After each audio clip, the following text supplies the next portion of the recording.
welas mah nu berat ge jadi hampang, ku syukurnya kitu deui nu hese jadi gampang. Sing percaya lo ulah sok luhur siga jalma teu iman.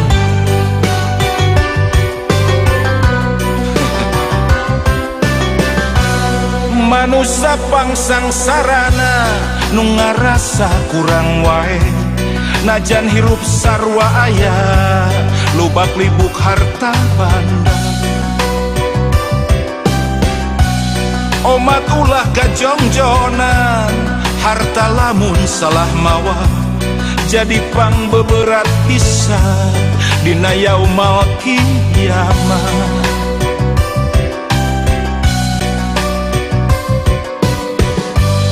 Manusia nu pangbeungharna anu salawasna syukur, ikhlas jeung ngarasa cukup najan mineng kakurangan.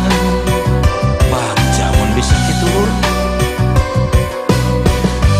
pupus melangtong hariwang ibadah bari ikhtiar, anu maha welas asih moal reureuh mikah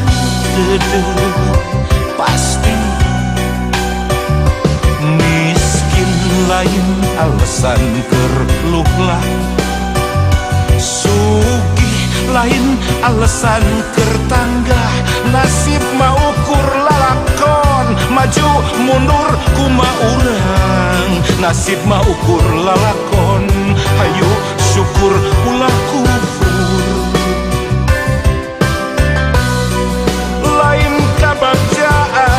Ngalantarankeun syukur tapi bisa syukur ikhlas nu ngalantarankeun bagja.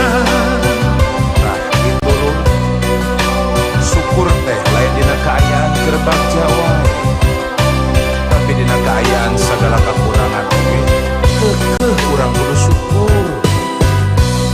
Urang kudu bagja lamun urang hirup bisa syukur nikmat salawasna lu.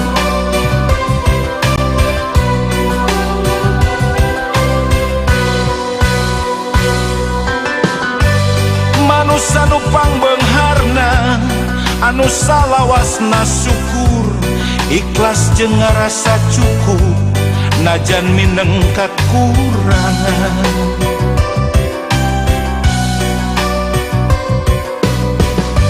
Pupus melangtong hariwang ibadah bari ikhtiar, anu maha welas asih moal reureuh mikah deudeuh.